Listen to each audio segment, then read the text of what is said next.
भाई बताऊँ क्या बात है, मीडिया वाला ने है ना हमारी घास खोद दी। हमने एक बोतल तो बंद करवा दी, एक दूसरी ने भी बंद कर देवा। हमारा जो खेड़ी पाना है वो मेरे साथ है।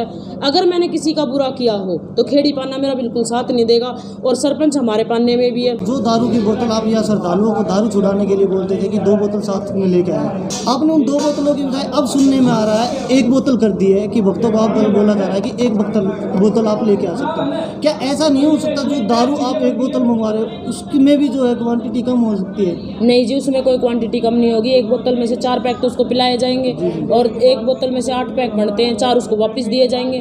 तो फिर क्या क्वांटिटी बनाओ है भी इसमें? तो हमने 1 बोतल तो बंद करवा दी, एक दूसरी ने भी बंद कर देवा। तो जो हमने आवाज उठाई उस कारण से साध्वी जी ने आपकी बात नहीं है जो कि 1 बोतल कम करवा दी है। सुनो जी, मैं कोई मीडिया वाले को इस चीज़ के लिए ब्लेम नहीं कर रही हूँ। कहने का मतलब ये है कि समाज ने, गांव ने, कमेंट ने बोल बोल के कि 1 बोतल ये बेचते हैं, नदी में डालते हैं, पानी दूषित करते हैं, बोतल डालते हैं उसके अंदर, उसके हिसाब से हमने 1 ही बोतल कर दी है जिससे पानी भी दूषित ना हो, हमारे पर कोई ब्लेम भी ना लगे, अगले का काम भी हो जाए और भला भी हो जाए। जिन्होंने ये बोला है कि हमने रामपाल राम रहीम को एक्सपोज किया, इस तरीके से हम कर देंगे। रामपाल राम रहीम की तरह मैं छोरी रखा करूँ? मेरा खुद को ठिकानों को नहीं, मैं खुद तो किते किते पड़ती अंडू हूँ, मेरा खुद का मंदिर मन जगह को नहीं सोने कि भाई इस बेस पे एफआईआर कट रही है। अपना आदमी ना छोड़ना इस देश में गुनाह है। जैसा अभी आपने नाम लिया राम रहीम का, आशा की बात करूँ या फिर मैं रामपाल की बात करूँ, आपने देखा है जिस तरीके से अंत उनका ऐसा हुआ कि लोग आज वो जेलों में बैठे हैं।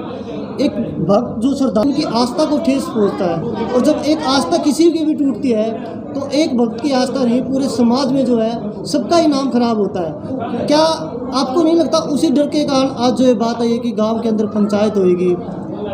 देखो जी, राम रहीम है उस पर मैं कोई ब्लेम नहीं करना चाहती, ना मैं रामपाल जी पे कोई ब्लेम करना चाहती, ना मैं आसाराम पे करना चाहती, ना मैं किसी और पे करना चाहती। मैंने अपना कर्म करना है और उस कर्म का क्या फल मिलता है वो समाज, दुनिया, जहान, संसार देखेगा। अगर मैं गलत कर रही हूँ तो उसका फल मेरा भी यही होगा कि मैं जेल में जाऊँगी, ठीक है। और अगर मैं सही कर रही हूँ तो मैं जेल में जाकर क्या पता ना भी जाऊँ, और क्या पता चली जाऊँ तो मैं वापस भी आ जाऊँगी। गोरखनाथ जी क्या किसी तरीके का धूम्रपान या फिर बात करूँ मुद्रापान इस तरीके का कोई सेवन करते थे जो आप उसी को दारू छुड़वाने के लिए इन चीज़ों का यूज? पहली बात तो ये बात किसने कह दी कि मैं गोरखनाथ जी के नाम पे दारू छुटवाती हूँ? ऐसा तो कुछ है ही नहीं। केसरमल बावरी के नाम से मैं दारू छुटवाती हूँ, उनको मैं धोखती भी हूँ और पूजती भी हूँ, और उनको मैंने जोड़े में चला भी रखा है, और उनके नाम पे मैं दारू छुटवाती हूँ। उनका धाम मुरथड़ है जहाँ मैं जाती हूँ और वहीं मैं दारू चढ़ा के आती हूँ। उसकी वीडियो भी हमारे पास है कि हमने कल वहाँ दारू चढ़वाई है, और बाकी हमने दारू मंगानी मना बंद कर दी है कि 2 बोतल हम नहीं मंगाएंगे,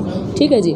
और गोरखनाथ के नाम से सिर्फ झाड़े लगाए जाते हैं, ओपरी पराई का इलाज किया जाता है गोरखनाथ व माता काली के नाम से, और बाकी दारू दूरू का जो नशे पते का सिस्टम है वो केसरमल बावरी से। आपके हस्बैंड भी आपके द्वारा ही बताया गया है, डॉक्टर है। हाँ। क्या आपको लगता है कि वो सही से ट्रीटमेंट लोगों का कर पाएंगे, या आप जो जिस तरीके से शराब की मैं बात करूँ, शराब जो छुड़वाने के लिए डॉक्टर भी शराब की दवाई देते हैं? सुनो मेरी बात, मेरे हस्बैंड भी ड्रिंक करते हैं और हद से लिमिट से ज़्यादा करते हैं, पर मैं उनकी ड्रिंक जब भी तो छुटवाऊँ जब वो मेरे पास आए।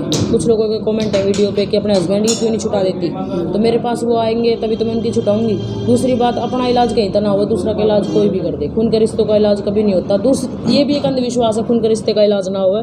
बाकी मेरे बच्चों का मेरा झाड़ा लाग भी जाए तो मेरा आदमी कभी मेरे पास छुटवाने के लिए आएगा तो उसकी छुटवा भी देंगे।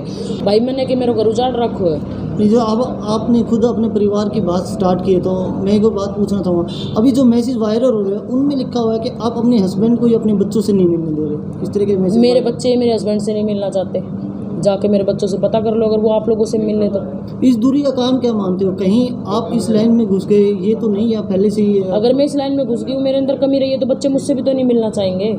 मान ले मैं भी तुमसे दूर हूँ तो बच्चे तो अपने बाप से ही नहीं मिलना चाहते, बाकी मुझसे तो बहुत राजी है मेरे बच्चे। अभी भी जब स्टार्टिंग में मेरा बेटा 20 दिन रह के गया है, यहाँ पे आया था, रह के भी गया, खेल कूद के भी गया, और अभी मैं उसको छोड़ के आई हूँ 25-26 अप्रैल 14 अप्रैल को छोड़ के आई हूँ उसको। अब जिस तरीके से बताया जा रहा है आने वाले समय में गांव में पंचायत होने जा रही है आपके खिलाफ, क्या मन में कुछ डर? ना जी, डर किस चीज़ का? कहीं अब जिस तरीके से श्रद्धालु, भाई मेरी बात सुनो, स्थान आपको छूट ना दे। देखो सुनो मेरी बात, मैं गुस्से में ना बोल रही, मेरे एक बोलने का तरीका ही ऐसा है। मैं एक बात कहना चाहूँगी, चाहे पूरे मोखरा गांव की पंचायत हो, हम भी मानते गांव बहुत ही अच्छा है और इसमें अच्छे अच्छे खिलाड़ी हुए हैं, प्लेयर हुए हैं और काफ़ी नाम इस गांव ने कमाया है। पर ना तो मैं इस गांव की बहू, ना मैं इस गांव की बेटी, चलिए ये बात भी मैं मानती हूँ। पर मैं एक बात कहना चाहूँगी कि हमारा जो खेड़ी पाना है वो मेरे साथ है। अगर मैंने किसी का बुरा किया हो तो खेड़ी पाना मेरा बिल्कुल साथ नहीं देगा। और सरपंच हमारे पाने में भी है और सरपंच ने मेरे को लिख कर दे रखा है कि भाई इसका व्यवहार जब तक संतोषजनक रहेगा तब तक हम इसको रहने देंगे। अगर मेरा व्यवहार असंतोषजनक है तो हमारे सरपंच आके मुझसे कह देगा भाई निकल यहाँ से। क्या आपको नहीं लगता है इस तरीके से तो फिर अलग अलग पाने, एक आपकी तरफ होगा दूसरा गांव एक तरफ, भाई तो गांव में विवाद नहीं बन पाएगा? हाँ, ये तो बात आपकी जायज़ है, पर हम क्यों किसी गांव में विवाद बढ़ाएं और हम क्यों किस लिए किसी के गांव में इस तरीके की लड़ाई कराएं? हमने क्या मतलब है भाई, मंदिरा ने भगत बहुत और भगता ने मंदिर बहुत, ठीक है। और अगर गांव समाज, अगर हमारे गांव के हमारे पाने के जो सरपंच है और जो हमारे पाने के लोग हैं मौजूद आदमी, अगर वो कहेंगे तो हम चले जाएंगे, हम क्यों लड़ाई करवाएंगे। एक अंतिम सवाल आपसे मेरा, जैसे अभी मैं बाहर देख रहा हूँ हजारों की संख्या पर मेरे ऊपर जो एलम लगाया जाए उनका सबूत होना चाहिए। गद्दी लेने के बाद के एलम, उससे पहले मैं क्या थी क्या नहीं थी, मेरे बच्चे क्या थे, मेरा हस्बैंड क्या था, उस बात को क्लियर करके जब से मैंने गद्दी ली है उसके बाद के प्रूफ होने चाहिए, उससे पहले के कोई प्रूफ नहीं चलेंगे।